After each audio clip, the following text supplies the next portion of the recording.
Now, this is how you can send email in the iCloud. Let's get started. So, a lot of people are wondering about specific iCloud email addresses like your name at iCloud.com. And this can be set up relatively simple. It can be added and part of your Apple account. All you have to do is to click on the settings icon right there and just come back to the main section where at the top you can find your profile page. So for me, it is right there. So I can click on it like this and then just proceed to the iCloud section. Tap on iCloud and then find the mail right there. So you can see a couple of different options used on this iPhone. Naturally, I want to have it turned on. And then I have the account information. So the default email for me is Foxtecc at iCloud.com. So I already have the @iCloud extension.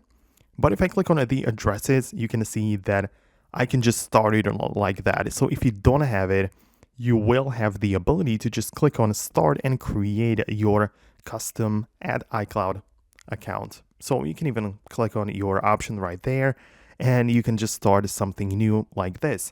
So if you don't have your @iCloud email, you can add it like that. Let's say I'm going to choose Foxtecc number 2, for example, right?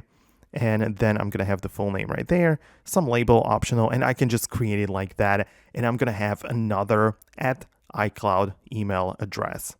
So that's going to be pretty simple because then it's going to be added into the Blue Mail app and you can just start using it right away. You can just start writing emails.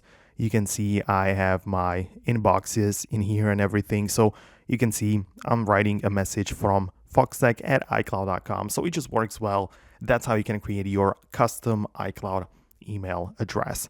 So let me know below in the comments if it worked or if you managed to successfully set it up.